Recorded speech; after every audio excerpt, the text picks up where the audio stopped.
What's up, everyone? Welcome to episode 8 of Gotta Watch 'Em All. How are you? I'm fantastic. I'm one of your hosts, Ken, joined by my wife, Melissa. Howdy. And we are recording this on Black Friday, November 25th, 2016. Black Friday. Shopping apocalypse. We didn't really do Black Friday shopping. Yeah, we usually do Black Friday shopping like hardcore. We plan out all the toy stores, like Target, Toys R Us, dreaded Walmart, but they got good deals on toys sometimes. We didn't do any of that. No, we were able to just nab stuff online. So listen to this crazy Toys R Us story. I did the unthinkable, and I go to Toys R Us on Thanksgiving. Which I kind of don't like. It's terrible, but I need them deals, yo. I know. All right, so I plan out the stuff I need to get. I go to Toys R Us. Our son Josh is Jurassic World lunatic. They have this new line of toys. I buy everything, right? They're all on sale online, so I'm all excited. And I get out into the parking lot, and I'm looking at the receipt, and I'm like, wait a second, none of this stuff rang up on sale. I go back inside, and they're like, oh, our website has different prices. I go, all right, cool. So can you just price match your website? They're like, no, we can't price match our own website. So I had to return the stuff, drive my butt home, and order the stuff online with free shipping. But they, like, which how is corny. could you not want that sale, that money? Like, why? It was crazy. I cannot fathom it. But I'm actually kind of glad to know that, because now next year, you won't have to leave on Thanksgiving. You can just stay at, the festivities and order the stuff online. This was a unique situation because they had a little paper sign at the customer service desk that said, from November 20th to November 25th, we will not honor competitor pricing or online. And there was no fine print or anything, but that included their own website. Well, it is... ridiculous. It's whacked. Yeah. Ridiculous. But, ridiculous. So it's bizarre. So the stuff's coming in the mail. At least we got the stuff. That's all that really matters. And we got it on sale. We got it for the sale price. Honestly, that's all that really matters. See, but then now they lose more money because now they're paying for shipping. To heck with them. But that's what I'm saying. It's better for us, yo. It's better for us, yo. You don't have to leave the party. We can do the shopping online.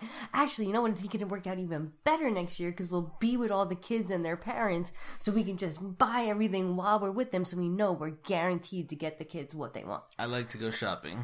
I know. I like to go shopping too, but just for Toys R Us. Nope. We go shopping other days. No, I love the the hunt. I love the madness. But I don't like doing it on Thanksgiving. That's when it's the most madness. No, I went today, and I'm telling you, it was berserk at the mall. Like, I don't know what I was thinking. What store did I walk into? Bath and Body Works had a sale. It was buy 3, get 3 free. And no joke, I thought people were just perusing the store. And I had the bag filled, and I'm like, sweet, I was going to get some good stuff. I had some nice smelling stuff for you, too. And I turned around, and I look, and it wasn't. It was the line was literally to the front of the store. It was 2 separate lines, all the way from the register to the front of the store. I looked at Josh, and I just dropped the bag right there. I just dropped it right there in the store, and we walked out. So, yeah, no, it's definitely way worse. Today. I enjoy the madness. Yeah.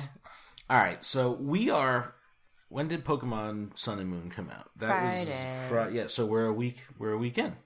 Yeah, So we are a week into the release of Pokemon Sun and Moon. I'm playing Moon. You're playing Sun, and we're both, I love it. It's awesome. We're like I don't know, 5 or 6 hours in, something like that. I think the timer it says, but it's absolutely fantastic. It's everything I would want in a Pokemon game, and I haven't played a Pokemon game like really in a long time, Game Boy Advance style. So you were just playing X. Yeah, I was playing X, and although I did enjoy X, there were so many things that just drove me crazy. Like the whole roller skating system and the bicycle system, it just was wonky and didn't work properly ever.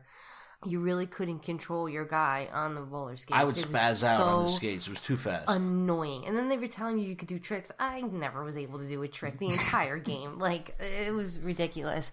And then the whole mapping system and not knowing where to go and the way the towns relate, it was just horrific. I don't have time to get lost in video games anymore. And, well, no, it's not about getting lost. It was like, literally, there was no, like, there was a map, but it didn't really tell you anything. Like, I don't know. In Sun and Moon, the way the map system works is it kind of has, it's like a waypoint system, but you don't always have a waypoint. You don't always have, a marker of where you're going on the map. So there is some. Well, so far everything has had a checkpoint. Not always. There were some times where I was doing laps and I was like, oh, I'm back where I started. I didn't really know how I got here, but it points you in the right direction for the most part. And I like that because, like I said, I don't have time to get lost. I can't waste time. And in addition to that, the other big flaw that X had was if you put the game down for a little while and you didn't play it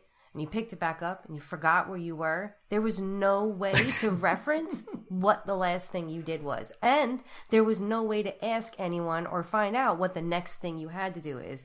And in this game, they fixed that immediately, like within the first couple of seconds of the game, using the Pokédex system, which is really, really awesome. The Pokédex system is really awesome. It's a Rotom. It's like it's the living Pokédex because it's powered by a Pokemon. But we don't want to spoil. No, well, they know. People know about that. They got to know about that. So we want to talk about the game, but we're only a couple hours in, but we're not going to spoil anything. But it just so far the game to me is laid out great. The music and the audio is amazing. Like I absolutely love it. Yeah, the menus are laid out. The menus are better, awesome. Way better, way more accessible.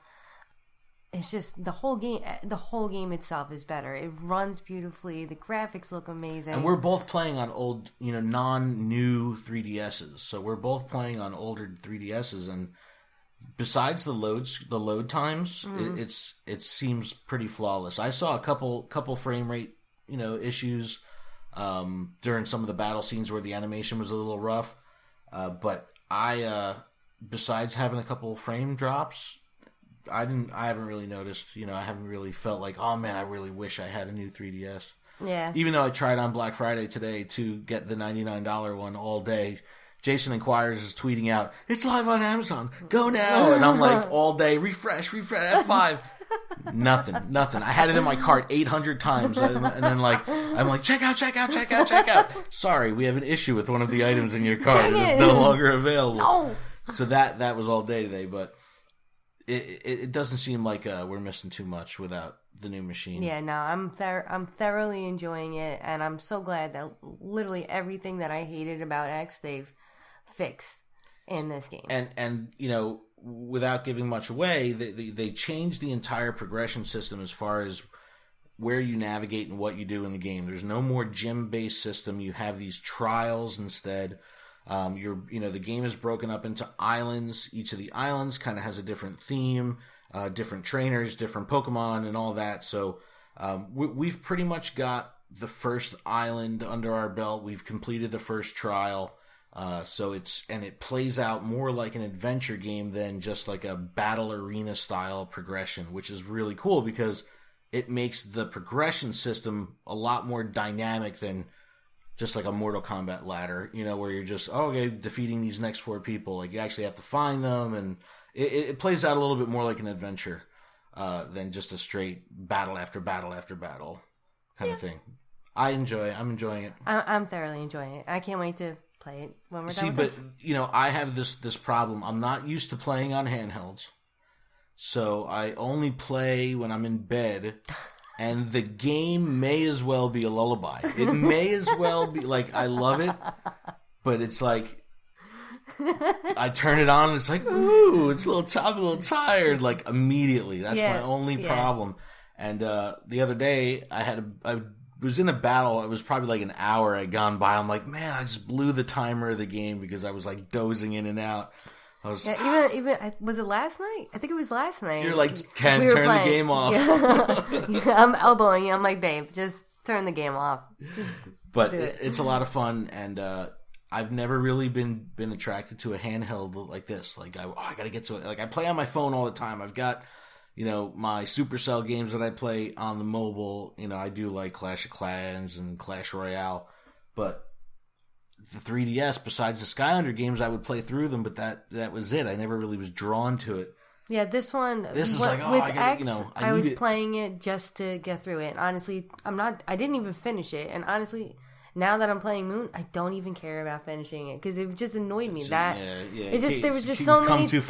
Yeah, exactly. I've seen the beauty of Moon and like, oh, it's just so nice. Even like being the way when you battle, the way that you can view the Pokemon stats in the middle of a battle, like it's so much more helpful, and they give you more information during your battles, which is so much more helpful. It's all there. It's all laid out. Yeah, especially to someone who's maybe new to playing Pokemon games, and I think that they did this thinking of new players in mind, where they are trying to teach new players how one element is.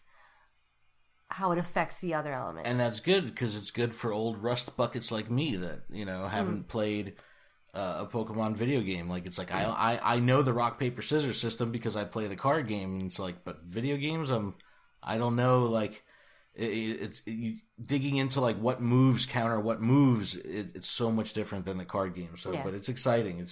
Yeah, let's go out and get it. I say go out and get it. Yeah. I mean, especially at Black Friday promotions and stuff. We got the 2-pack that came with the codes for 100 Pokeballs. So 2 codes for 100 Pokeballs, which has already come in handy. I just entered my code in tonight. So yeah. I put it in a couple days ago, and it's. I was at the point where it's like Pokemon Go. I was just like into my Great Balls, and I'm like, I need this Caterpie. Do I really want to spend a Great Ball on it? But I'm enjoying it. So good stuff so far with it. Yeah. We'll keep you guys posted, and we'll start getting, a little bit more in depth as the spoiler window kind of closes over time. But go. Ditto, yo. So Ditto has been released, and we both have them. Yes. And so we're in the middle of this with what, they don't really have a name on it. They just say it's kind of a customer appreciation thing that's running, I think it was from the 23rd to the 30th of November, double XP and double Stardust for every capture, every action in the game. And they did that, and at the same time they released Ditto, who can be found by catching a random Pidgey, Rattata, Magikarp, and Zubat, I think they have. Oh, really? I didn't know it was Zubat. The other two. That's what's been reported. Now, there's been some little lone wolf reports of, Ditto coming from other Pokemon, but someone said Metapod also. Those are the main 4. But I have 2 Ditto, and one came from a Pidgey and one came from a Rat. And it's crazy because we're now hunting down Pidgeys and Rattatas, and it's like they... As much as we hated them, now you need them. Dude, Niantic mind control. Yes. I'm telling you, they've nailed it, because they're like, man, what can we do to keep these people engaged? And they're like, we need to make the most mundane task important. Exciting. Yeah. And it's like, we're driving or we're walking or something, and it's like, a Pidgey. See, we got to get it. It's like you get excited over a Pidgey. It's like, they did it, man. They did it. Yeah, they pulled it off just because the excitement's gonna last just long enough to get them to that point way before they release the next set of Pokemon, which is coming. I don't know. I hope soon. Which has got to be coming soon, because this excitement everyone's gonna be catching Dittos soon over the next couple weeks, so they better be. Better be ready. Bro. I think they're they take advantage of the fact that college kids are home on holiday break. The kids are out of school. So that's the time they got to strike. So Christmas break, I'm sure if they're going to do something before the end of the year, that'll be the window. I don't know. I'm excited. That'd be smart. So we've been playing. It was raining today, so we did a little bit local Pokestop restock, that we could do with Go Plus from the car. Yeah. Drive a couple laps. We lap Red Bank, New Jersey, and it's like you can go from 0 Pokeballs to 100 Pokeballs in probably 30, 35 minutes. Yeah, just driving. The stops are crazy. 20 miles an hour. The town is so busy and the roads are narrow that you can drive 20 miles an hour and you're not holding anybody up. Yeah. And you're being safe because there's people and drunkards everywhere. It's fun. But so we just did it, we were going to go out to actually try to catch some stuff today, but it started raining, so we just did a full restock. And for the record, when we go out and play, Ken drives and I hold both phones. I don't play and drive. No. I don't play and drive. So, just for the record. Right, because I always talk about driving. Yeah. Got to stay safe. Got it. Safety first. Ditto. Got to save them all. So, and another weird thing that happened when I was out with my son playing, when we caught our first Ditto together, and he went more nuts over catching Ditto than any other Pokemon in the game. It was like really weird. He had this like, it was crazy. He literally looked at me and he was crying. He goes, "Dad, I really wish Pokemon were real." He goes, no, "It's the cutest thing ever." The best is what he nicknamed the Ditto Silly Putty. So awesome. So, Niantic did it again. People are doing some outrageous evolution parties with lucky eggs. So you get quad experience. Yeah, that's what I need to do. I got so many Poke Candies. People were getting 150K plus on a single lucky egg, which is absurd. I need to get a lucky egg. Which is absurd. So I gotta, we're gonna go out tomorrow during the day and just play the volume game and just try to catch. And I don't know if I'm gonna be able to do it because my box is almost full. Well, you need to upgrade that. You need to upgrade that. All right, so let's talk about this episode. This episode is called "The Path to the Pokemon League," and originally aired September 17th, 1998. And as always, haven't had a disappointing episode yet. Everything's been good so far. It starts off with a quick summary.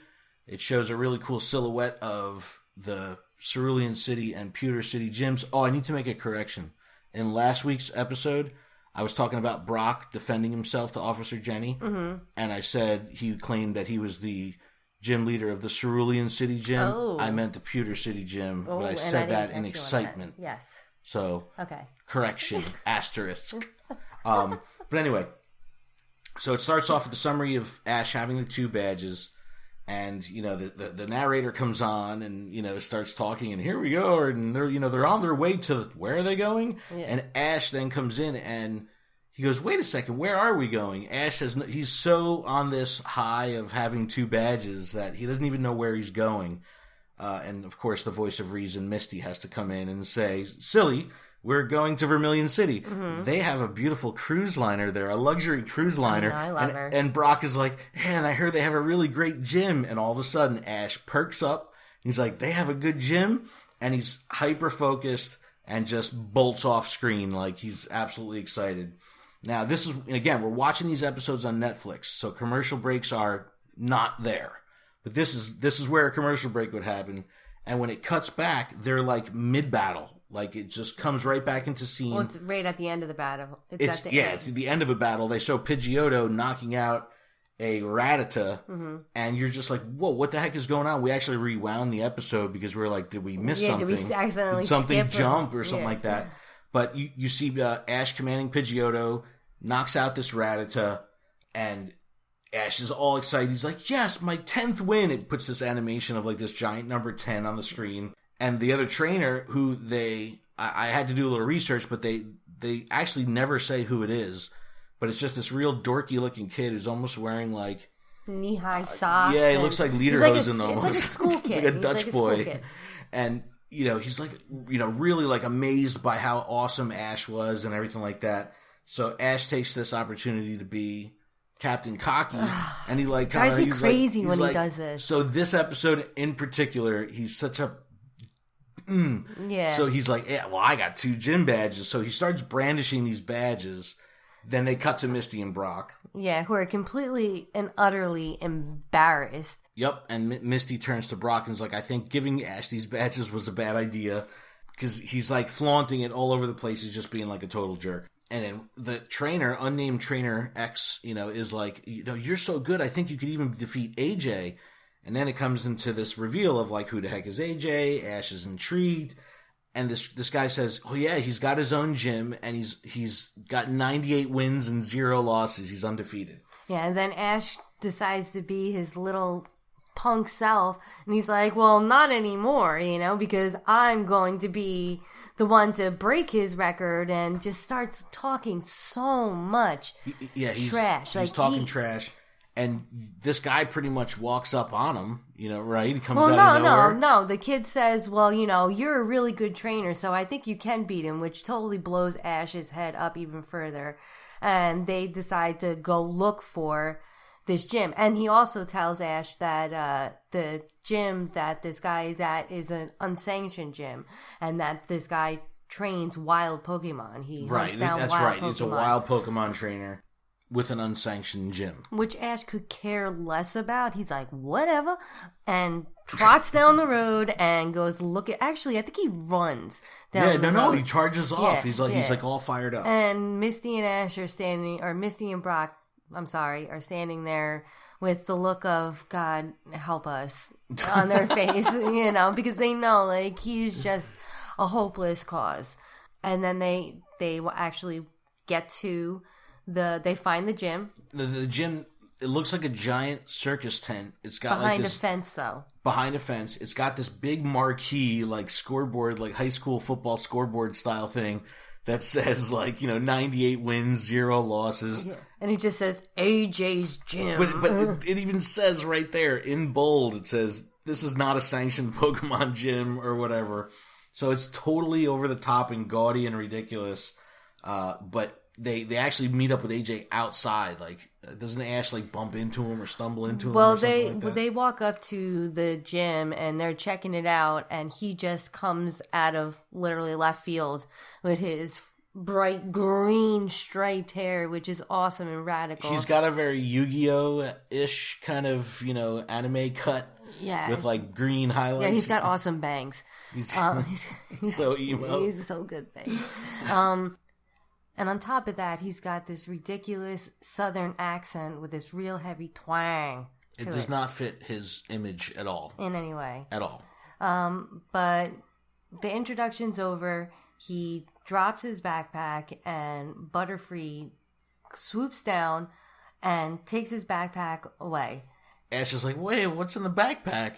He's like, that's them there wild Pokemon that I just caught. The wild Pokemon I just caught. It's so ridiculous. And Ash is like, oh my gosh, can I see them after the battle? And he's friendly enough to say, yes, you can. Yeah, he's like, fine, but which Pokemon are you going to choose for my 99th win? Yeah, Ash is not feeling that because, he's the one been cocky the entire episode. Well, he proves it even more because... That's when he's like, you've had 98 wins and you haven't even won any Pokemon badges. And that's when Ash is like, I've only won 10 matches and I have 2 Pokemon badges. Now, this is a great scene because it cuts to this animation of a Pinocchio nose happening on Ash because he shadily got the last 2 badges, his first 2 badges. So, so he whips open his jacket and... Inside of his jacket is shining the 2 Pokemon badges, bling bling, right. And then it shows Ash looking sideways, very proud. But then his nose straight up grows Pinocchio style. Ooh. And AJ calls him out on it. He's like, "Did you steal them badges?" Like he can kind of tell something's up. And then he starts mocking Ash, and he's like, "Well, where'd you get those badges from? Loser City and Wimpville." So Ash and Brock, Misty and Brock are in the background, and obviously they're going to take offense to this because he's hurt. Calling out their gyms, and you get this fire in the eyes of Misty, and Brock's like, "Ash, pulverize this guy." Yeah, it's not just fire in their eyes; the whole background lights up in fire, and they are just furious. They're like, "Oh, Ash, beat these guys! Show them what you're made of!" And now Ash all of a sudden, completely embarrassed. He's like, "Now I got to put the money where my mouth is." Exactly. And so the battle is on from there. Yeah. And with the crack of the whip. With the crack of the whip. Yep, he scares the heck out of Ash.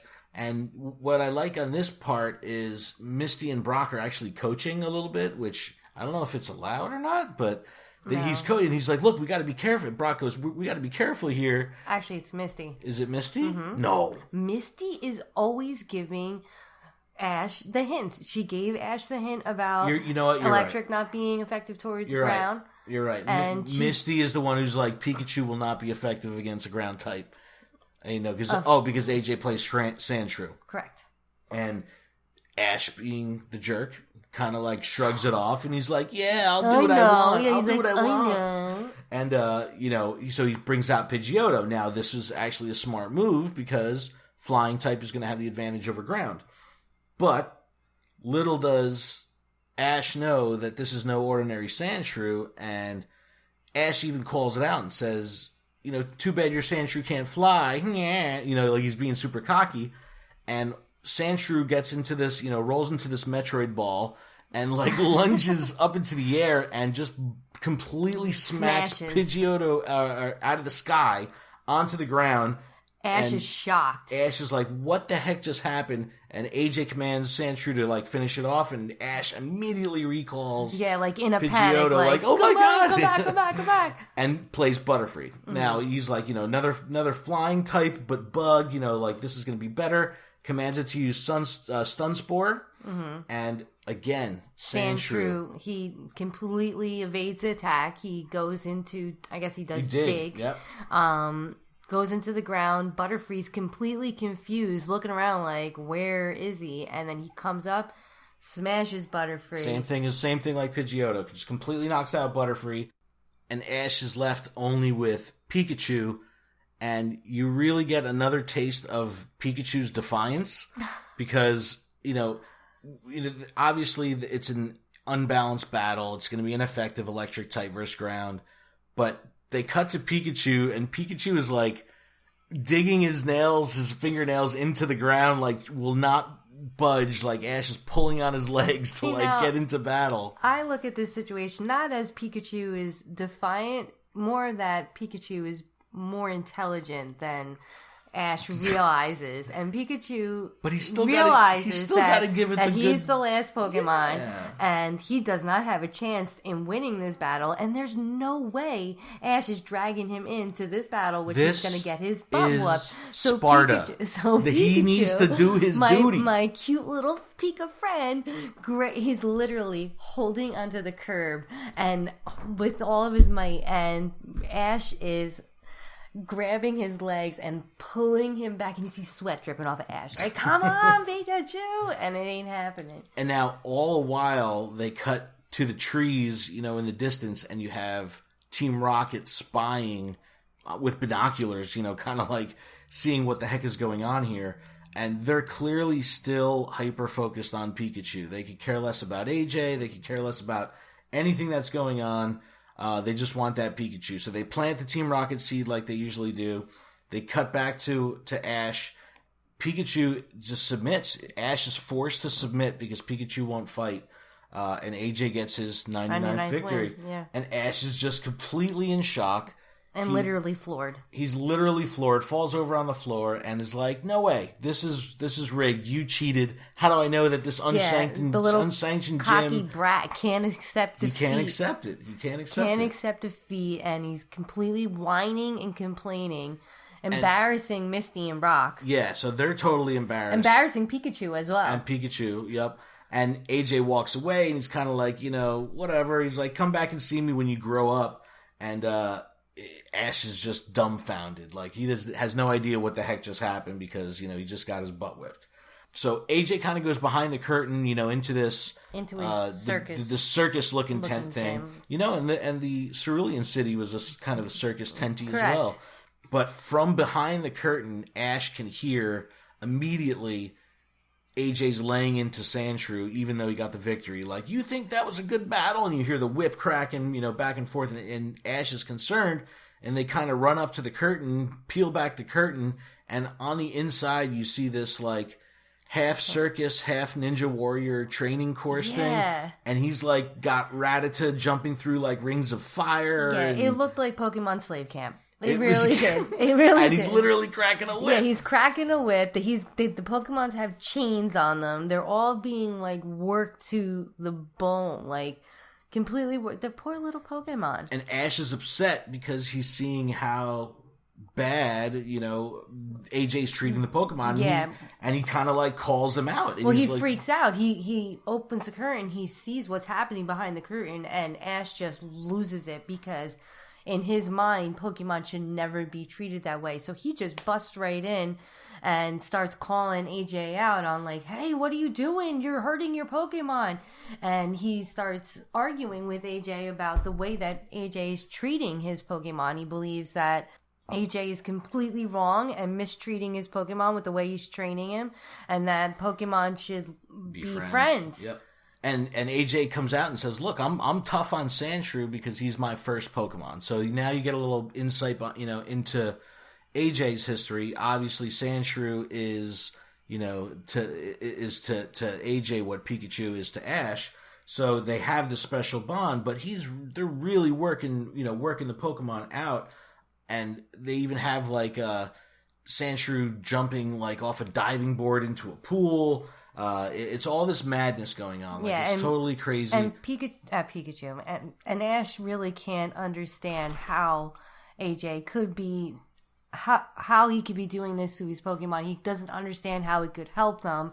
He's only looking at it as it's going to hurt the Pokemon. Right. And now Sandshrew, mind you, is wearing this like, I don't know, this like BDSM kind of looking, vest that's like a gimp suit vest or something that he says, he ends up saying is like this. The mouth ball. Yes, exactly. It's like, it's a strength intensifying vest, this thing that they're wearing, and that will intensify the training and allow his Pokemon to do these astonishing things like Sandshrew going in the water and not getting affected by the water's negative effect on a ground-type Pokemon. But Ash isn't hearing it. He doesn't even care. To him, it's all abuse to these poor Pokemon. And he looks at Brock and he's like, Brock, aren't you going to say something? Like, you're going to back me up here? And Brock's like, you know what? Yeah, I do have a question. What do you feed them? So he's like and Ash just feels totally like, completely disrespected. He's just like, really? He's like, I'm looking for your help, and you're inquiring about food. And AJ's immediately, goes, oh yeah, I make it myself. Come on, I'll show you. And it's like, it's just a really funny exchange because Ash is like trying to get a leg up in any angle that he could possibly take to, one up AJ, and it's just not happening. Now, while this is happening, Team Rocket is outside. They're still plotting. So now they're up against pretty much the boundary of the gym. They're right there. And they're kind of like trying to devise a way of like how to get in and what they could do. Yeah, and they say this really cute line like, what do we have to do to catch that Pikachu? Yeah, really cute. They're really cute. And then they have like this circles, like circus spotlights, like light them up with Jesse and James. Yeah, and then you see Meowth rolling on like this big red circus ball. So it's kind of like all played into the theme.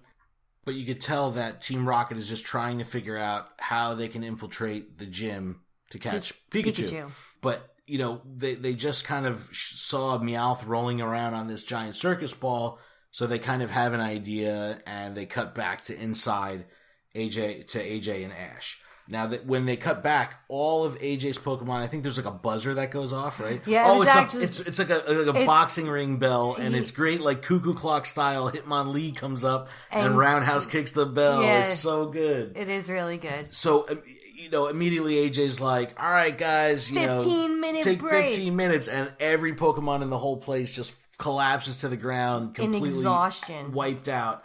And Ash, again, is like, yo, what are you doing to these poor Pokemon? Like, how are they all still here? How do they even stay loyal to you? So now Ash has this thing in his head, like, that these Pokemon are really getting treated bad, and he can't even understand why they would stay and subject themselves to this kind of training. And AJ's like, look, this is what we do here. I'm all about no pain, no gain.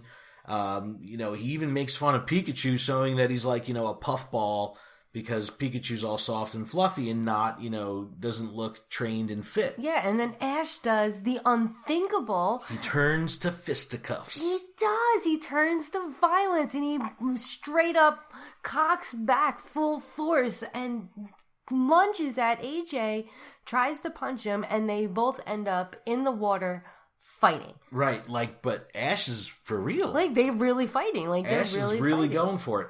And all of this is happening. There's a really cool little side dynamic thing going on between Pikachu and Sandshrew, where Sandshrew's kind of making fun of Pikachu. And they show Pikachu wear this strength intensifying vest. And as soon as he actually gets it on, he just kind of collapses under its own pressure and into this little ball and is just stuck because he's straight jacket style. Well, I see the way I interpreted that was that vest was meant for Sandshrew's move that makes him go into that ball to harden into that ball. So I think that when Pikachu put that vest on, it automatically made him do that move, and that's why he couldn't break free of it. But they did show other Pokemon wearing the vest. But maybe the vest. they maybe all it was have, good for the move. For their own. But Pikachu's now in this literally, size of a basketball. This just perfectly spherical shape, and he's locked. And he's locked in place. And Sandshrew, mocking him, goes into his ball. And they kind of cut back now to Team Rocket. When you see Team Rocket, they come rolling in the gigantic red circus kind of ball, and they come rolling in the background, and nobody notices them because Ash and AJ are fighting in the pool fighting, and Misty and Brock are trying to break it up. So Team Rocket very slickly rolls up on the two balls, the Sandshrew and the Pikachu, not realizing which one is which. They open this little tiny gap in the ball to try and peek out, and they thought they were grabbing Pikachu, but they actually grabbed Sandshrew, pulled him inside the ball, and they're out. They're out. But now no one sees this. Pikachu is wrapped up in the ball, and the other guys are in the water, and everyone is distracted. So they finally, Ash and Misty or Brock and Misty break up the scuffle in the water, get them out of the water, and then all of a sudden AJ's like, hey, where's Sandshrew? Yeah. And they turn and see Pikachu, and Ash is calling to Pikachu and is not getting a response, and runs over to Pikachu and can't pry him free out of this vest. AJ comes over, hooks it up, unlocks it from the back, and Pikachu's like, I don't know where Sandshrew went either. And they're in a panic. Yeah, and AJ's completely broken down. He's really upset that Sandshrew is gone.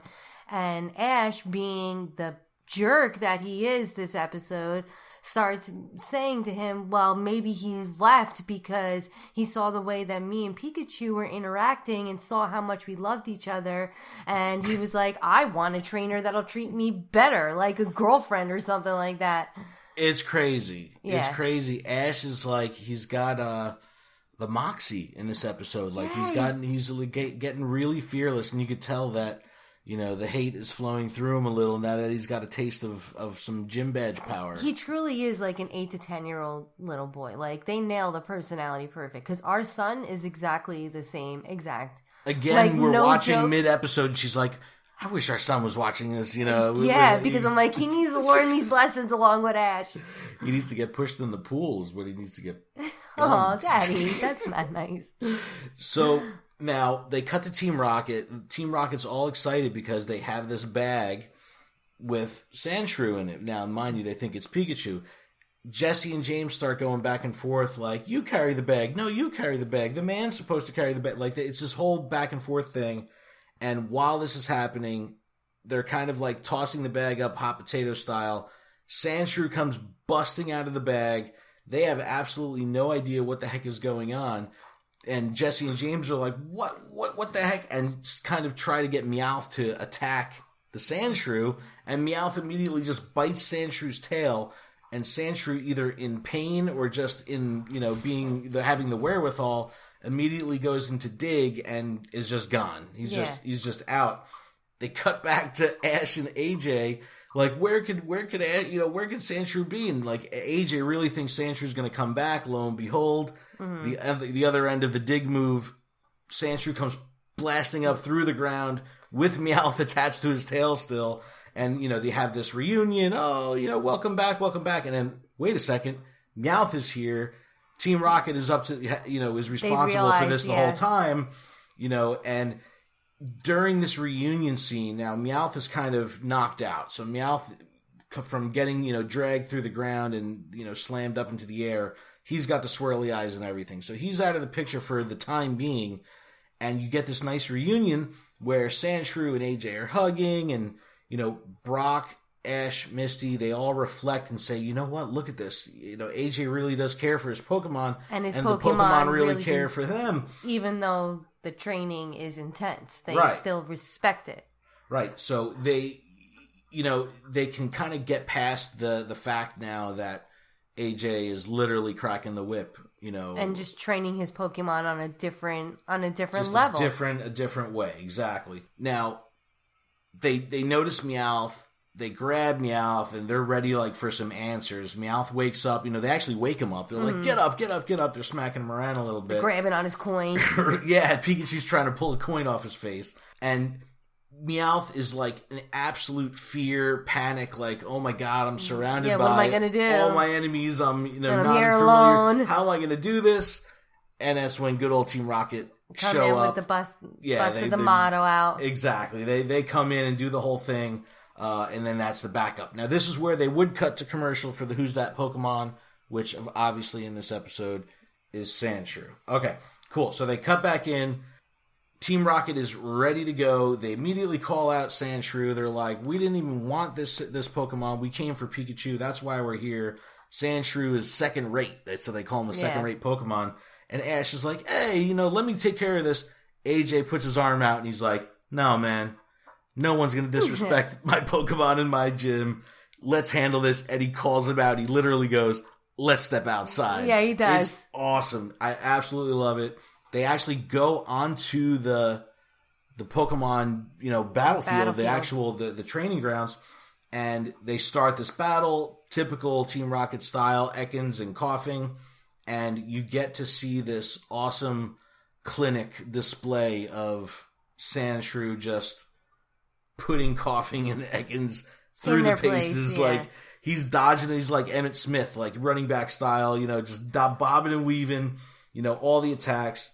Ekans goes for an attack. Sandshrew slams on top of him, ties him in a knot. Yeah, slams him down.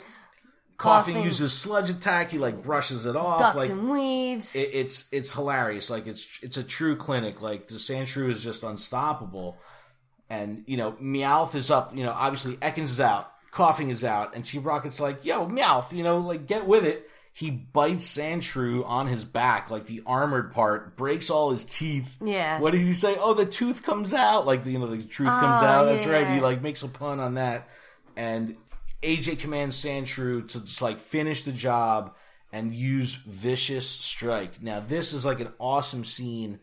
It reminds me almost of, Final Fantasy VII, summon, where it's these big, it was almost like a Z move, it reminded me of a Sun and Moon Z move, where it goes into this really amazing animation of Sandshrew getting charged up, kind of flying up into the air, high animation, high motion blur lines, all that thing. And he's AJ goes slam into the ground until it breaks apart. And Sandshrew just comes down with this huge, huge punch, hits the ground. Yeah, it's like a fist of fury. But when he hits the ground, it stops. Dead stops with his fist on the ground. You were like, what's going on? Yeah, I got freaked out. I was like, oh no, what happened? Because I thought he was going to lose the battle. I thought something went wrong. And all of a sudden, after, it literally was a 1 or 2 second pause, the whole ground cracks open, splits right down the middle, cracks open and starts opening up wide, and everyone starts falling in. Well, actually, Team Rocket get launched off to the side. Meowth gets sucked completely into the gap, and the battle's over. It's this major finishing move. Ash is actually standing right on the edge of where the fissure happens, where it breaks apart. It's no joke. Literally, the entire gym area is destroyed. The whole earth literally split in half, and it's probably a 10-foot gap that the earth moves open. So it's absolutely it's a legit move. It's no joke. And ultimately, you see Coughing, Ekans, and Team Rocket kind of running away with their tails between their legs, like, whoa, we were not expecting that. And they deserve it after they called out Sandshrew. But AJ finally has got his 100th win, and now he can, begin to his journey of actually going after gyms. And with that, Ash respects him. Everyone has his respect. And they decide, they're going to part ways. He's going to go on his own journey while Ash and them are going to continue on to Vermilion City. And they kind of just say, hey, we'll catch up at the championships, and we'll do this legit. And Brock says, hey, man, I think you found a new rival. And they part ways. Yeah. And, that's it. And that's it. On. Yeah, it was nice to see this episode not being completely focused on Ash and, right. having this other character be introduced. But... Well, the climax battle was not Ash. The climax was Sandshrew, and he put on this awesome display, and it's like, then he leaves. Yeah. So it's like, it was cool to see. It was just a departure. So it was just really neat seeing a different Pokemon. You get to see, the moves that Sandshrew does. It's really, really, it's animated really well. It was just really cool to see. And then they part ways, and then that's it. Yeah. Announcer comes on and is like, well, I bet you Ash won't forget the name of the city he's going to now with that good gym, like super hokey and campy. Yeah. But it's clear, like, next episode they're going to be getting into Vermilion City. Yeah. So, awesome episode. I liked it. Yeah. They have not disappointed yet. Yeah, this one was, it wasn't bad, but... I enjoyed the last one better, but I'm looking forward to the next one. The last episode I really liked because it was so battle heavy. This one, it's cool. You get introduced to a new character, and it's just a different take on the friends. So good stuff. Yeah, good stuff. All right, before we go, boosters. All right, so this is going to be from a Keldeo Mythical Collection. The Keldeo card is awesome. Yeah, it's a unicorn. It's He's super really cool. So this full art, it's promo XY118. He has the ability Justified, which says, this Pokemon's attacks do 50 more damage to your opponent's water-type Pokemon before weakness and resistance. And the lone attack on this card is Sacred Sword. 3 water energy, 100 damage. This Pokemon can't use Sacred Sword during your next turn, so you can only use it every other turn. But if you have a kind of recycle Pokemon deck where you're moving cards from, your bench to the active Pokemon, that's great because then you could just pull them out and it won't affect, the ability of not being able to use Sacred Sword the following round. So if that, strategy is in your deck, this is a sweet card. So I'll put a picture of this up on Instagram along with what we get out of these boosters, but I'm going first. So Generations boosters. It's a Blastoise and a Venusaur pack art. I am opening the Blastoise pack. And here we go. All right, we got a Radiant Trainer Floral Crown.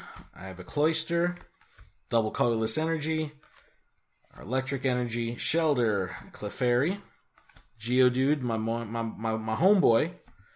Yes. Oh, an Imakuni Reverse Hollow Trainer. I love this card. Totally weird.